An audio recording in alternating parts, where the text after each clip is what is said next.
right. Thank you for joining for me for the Sunday sit down on Conversations with Taz. Tonight is going to be a hodgepodge because I wasn't able to label every video. So we're gonna get into it. How we get into it. And hey, lovelies, to my lovely babies that are watching me. Mama loves you. Let's jump into it. What's up, fuckers? It's tea time. Today we have multi-moniker Mary. It's George Anthony Santos Zabrowski DeVolder. Any combination works. Are you ready for your close-up, Mr. DeVolder? I am. She's a big mo in the party of fascism and fallacies with an inordinate infatuation with inaccuracies, who is now representing New York's 3rd Congressional District. Looks like Queens elected a queen. Long Island's long-nosed Pinocchio made history when he became the first openly gay, non-incumbent Republican candidate elected to Congress. He's been serving since January 3rd, 2023, and was assigned to the Committees on Small Business and Science, Space, and Technology. And in that same month, he was asked to resign and is vacating all his committee memberships. Now, why would an upstanding Jewish gentleman descending from Holocaust survivors who worked at Citigroup and Goldman Sachs, who graduated in the top 1% of his class at Baruch College with an MBA from NYU, who doubled the revenue on the big project he worked on at Goldman, be asked to resign? Well, as it turns out, pathological Pinocchio lies like it pays the bills, and bitch, the rent must be due, the lights are off, and there ain't no hot water, but that's okay. He's in enough hot water as it is. It looks like the walls are closing in on George Sanctimonious, but not the walls at Wall Street. He lied about that, and about graduating from any institution of higher learning, and about being Jewish. He's Jewish, as he put it. He pretended to be Jewish with Holocaust-surviving grandparents in order to win a very Jewish Long Island district. What a tangled web he weaves, and what a tangled weave he wears. Ladies and gentlemen, please welcome to the Tea Time TV, the GOP's very own drag queen, Miss Kitara Ravashi. Woo, Bugs Bunny looks better in drag. But Furious George says this photo evidence and multiple testimonies confirming it are categorically false. He's not a drag queen. He must be drag queenish. That nose is going to be longer than a hard day's work, George. But then he came back and he said he was just young and had fun at a festival. In the same way that I'm not gay. I'm just young and enjoy fun with a testicle. Tea time in the day and tea bagged at night. But let's get back to George, the fraudulent, fashionless gay man who couldn't even put a fucking hat on straight, let alone keep his stories that way. That dresses in drag and tacky-ass lumpy sweater vest whose political positions directly subvert the decades of progress queer people have fought for that even allowed him to run for Congress in the first place. Who goes out of his way to support Radical Ron's Don't Say Gay bill in Florida and speaks against, get this, Drag Story Hour, even saying there are a total of 300 drag shows per day in New York City schools, and even going as far as saying that queer people want to groom your kids. Jesus, finger painting Christ, George. Let me get you good and gathered. You're pathological and problematic. You cheat, steal, and lie incessantly to get your way, and do so without any guilt at all. And you would think that someone who lies all the time would actually be good at it, but you're not good at that, politics, drag, or being gay. At least Lady G's constituents like him. The only helpful thing you've done for the Republican cult is temporarily distract us all from former President Pumpkin Tits. You're even too duplicitous and deceitful and depraved for the grand old party, and dishonesty is their foundation. You're the kid in class who reminds the teacher to collect the homework they forgot to ask for just so you can create a situation to lie about why you don't have it. You get off on lying, and you're always curious to see how far you can take it, but curiosity is supposed to kill the cat, not the career, George. Soon you'll be forced to resign with no chance of employment and left with nothing but the elusive hope of being able to walk down the street again without being bombarded with follow-up questions to your own lies. That's what they mean when they say the truth will always catch up to you. But on the bright side, I hear you have a sister, so there's the chance your mother had one child that made her proud before she passed away in New York on 9/11 while she was in Brazil, and then a second time in 2016, but it looks like we'll have to talk about that and all those investigations you're facing at the local, state, and federal levels in connection to the funding of your House campaign, as well as in Brazil for alleged check fraud on our next Tea Party. I want everybody to have a great fucking day, unless you're a self-loathing, conniving, backstabbing little brazen bitch with a hidden agenda.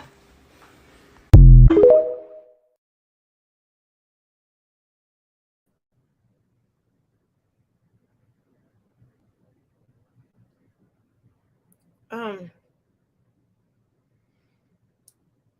um, well, I got nothing.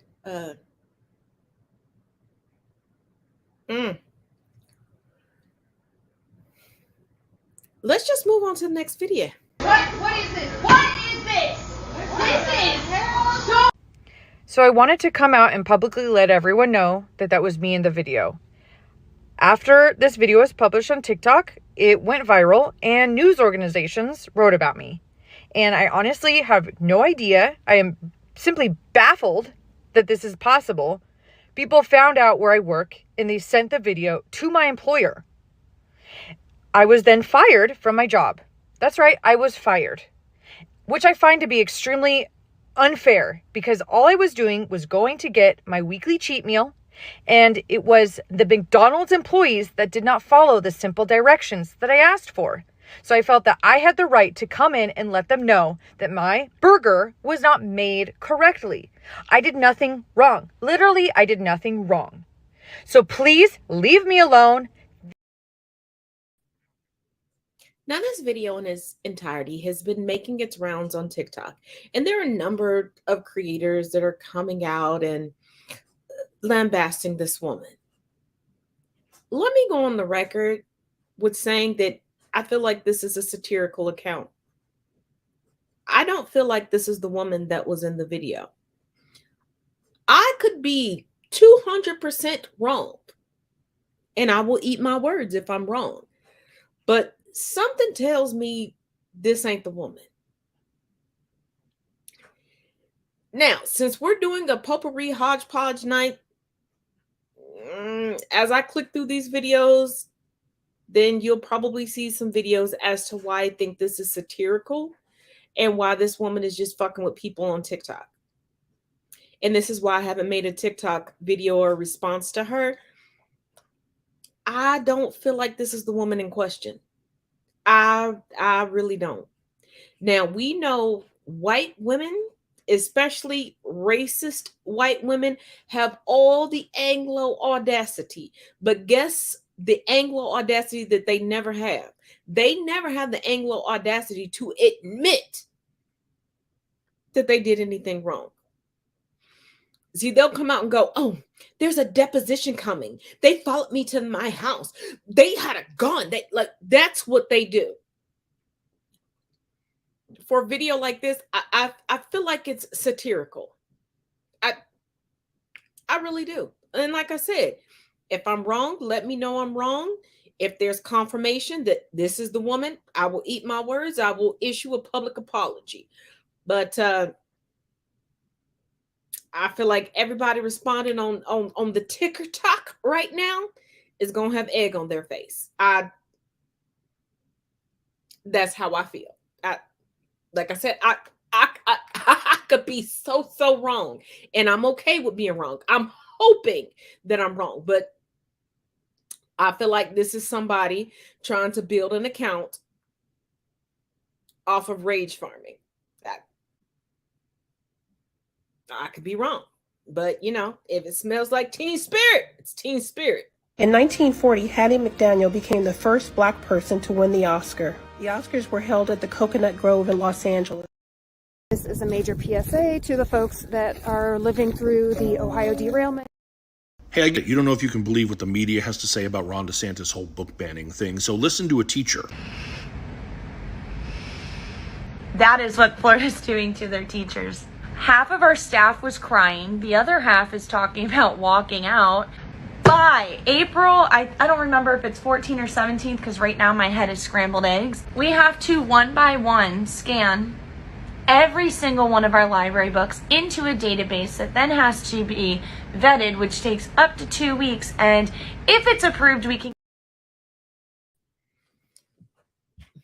I cut this because stop.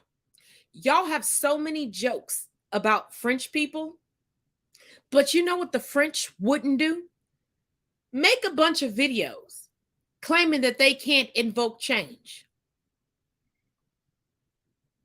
Y'all bow down to one white parent calling in and saying they don't like something, and then y'all bow down and start making changes from one white parent.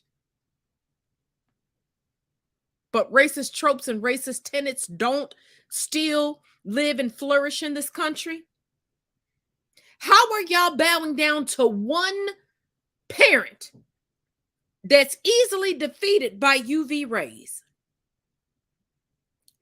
All of you teachers keep making video after video saying how you don't like this, how you're so afraid. Why are you afraid if all of y'all agree?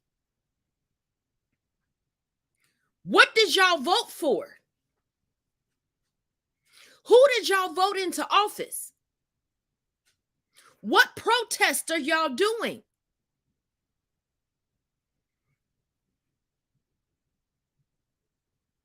Or are you waiting for us black women to come in and swoop in and save the day yet again?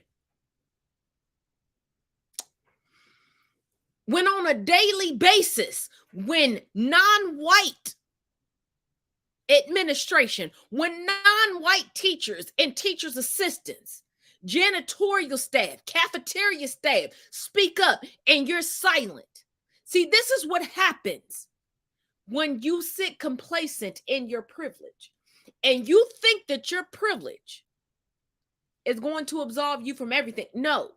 See, privilege in this country, specifically white privilege, was set up for cisgendered, pseudo-Christian, pseudo-straight white men within the 1%. And y'all keep learning this. You didn't get it when Roe v. Wade was overturned. You're not getting it now. So when they stop your pilgrimage to homegirl's grave when it's time to vote again, are you going to get it then? When you can no longer put your I voted sticker on Susan B. Anthony's grave as if she's the end all to fucking be all, will you get it then? Will you see us then? Will we be women then?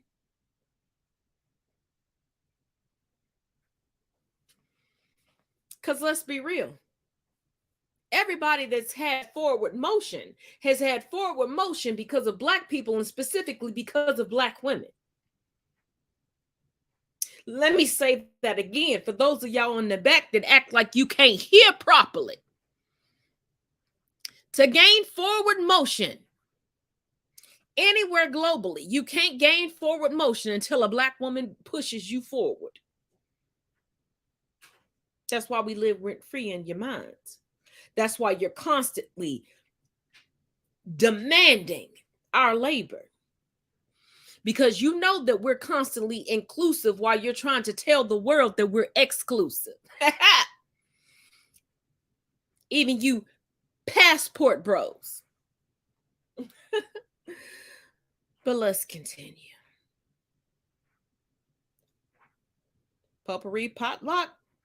There's a lot of garbage out there, but these are your garbage people of the week. Here's what viewers were hearing on Laura Ingram's show shortly after the election. This is coup 5.0. And the Department of Justice and the FBI really need to get after it right now and investigate all the reports of fraud. There are hundreds of them. Yeah, well, I hope Attorney General Barr is doing that. Very, very hopeful that he's doing that. Otherwise, we're in big trouble as a country, especially with elections going forward. Okay, so that was Sidney Powell on Laura Ingram's show. She was on Laura Ingram's show many times. She was on Tucker Carlson's show many times. She was all over Fox News. Largely unchallenged, but most of the time that she was on Fox News. I think later in the month, Tucker finally was like a little skeptical of her. But she was just on nonstop, unchecked. And here's what Tucker Carlson was texting Laura Ingram during that same month when Sidney Powell was on Fox all the time. Carlson, in a text to Ingram, "Sidney Powell is lying, by the way. I caught her. It's insane." Ingram says, Sydney is a complete nut. No one will work with her. Ditto with Rudy. And then Carlson says, our viewers are good people and they believe it. Yeah. And that's not unrepresentative of what other senior brass at Fox News thought. I think Rupert Murdoch said that what she was saying was really crazy stuff. Hannity said, I did not believe it for 1 second. So everyone knew that she was nuts.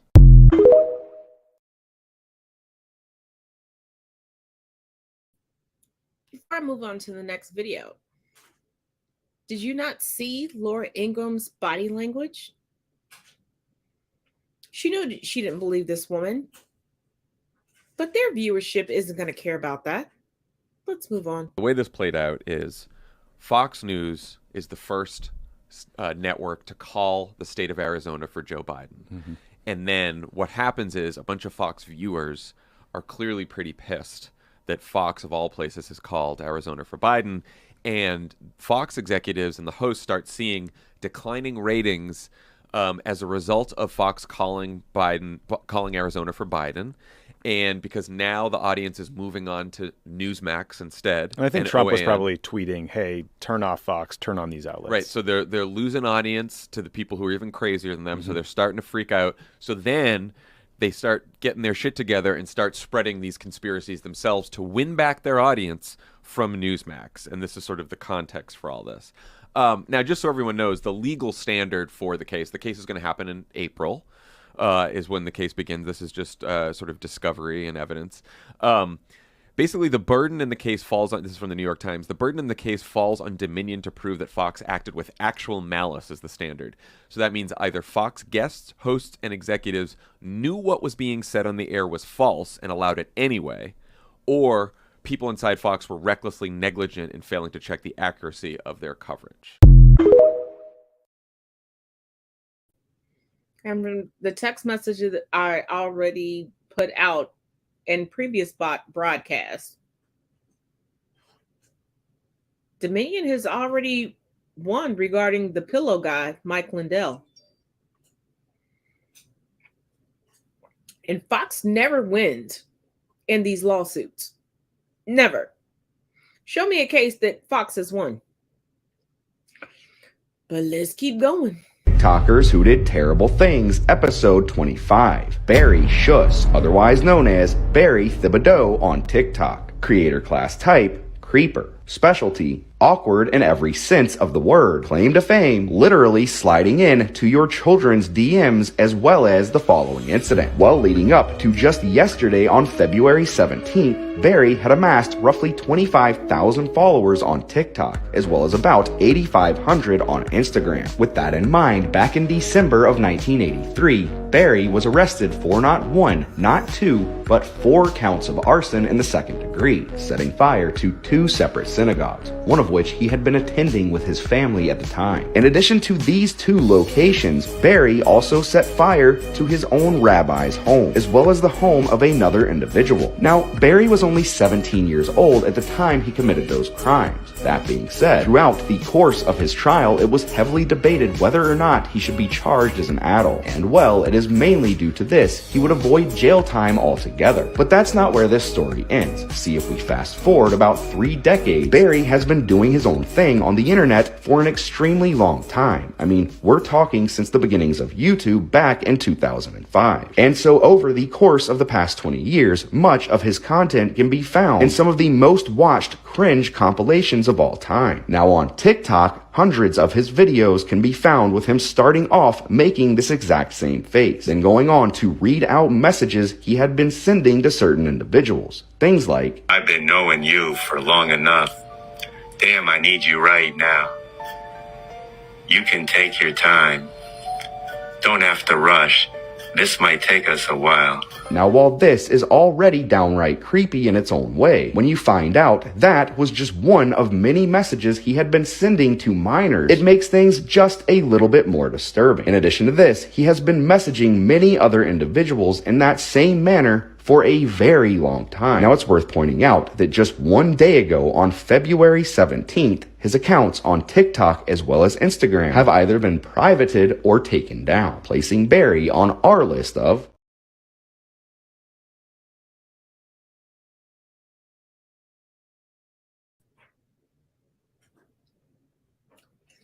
We know that TikTok will protect certain individuals.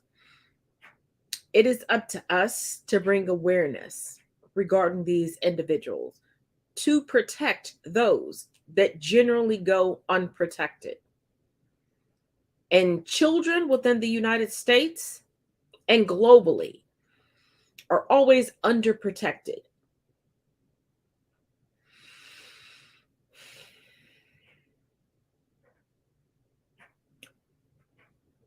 I'm trying to refrain from what I want to say because I don't need a community guidelines violation, but if you know, you know. Let's move on to the next video.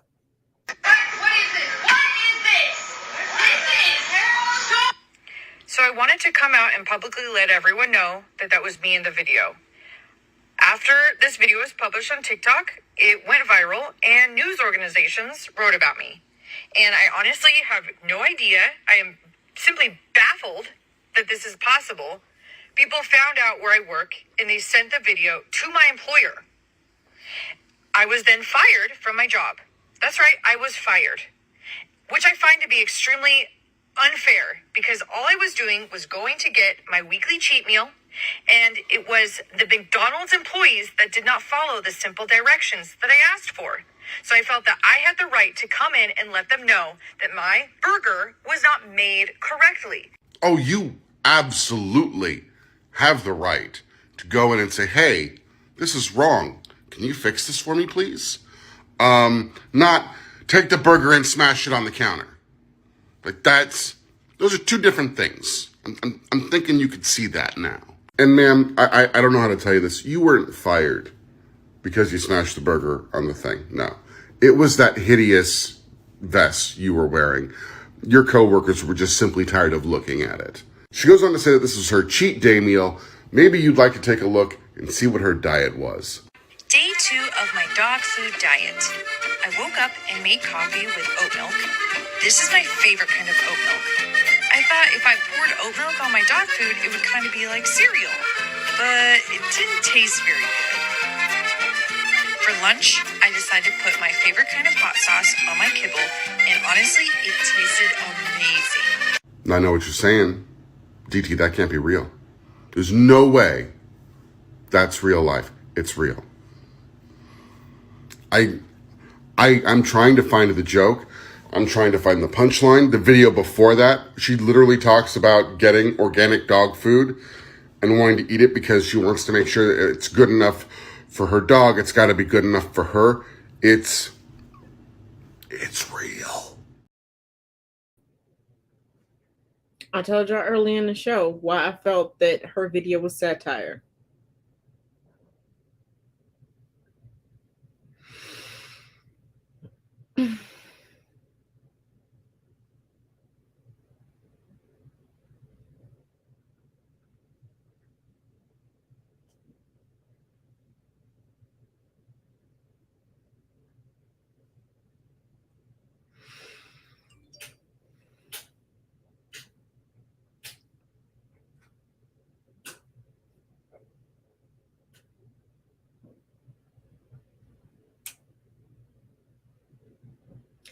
You know what? I could go through with the rest of this potpourri, but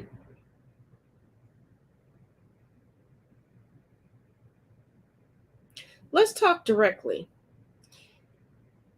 There's some topics that were sent to me too late into the night for me to put together a panel. Let's go over to TikTok and let's talk about it. Like, let's legit have a conversation. If you don't already follow me on TikTok, links are in my bio. Let's end this over here. Let's go over to TikTok. Let's talk about it. Like, for real. Let's dive into some real social issues. Jump into the box. Let's chat. See y'all over there in 2 and 2.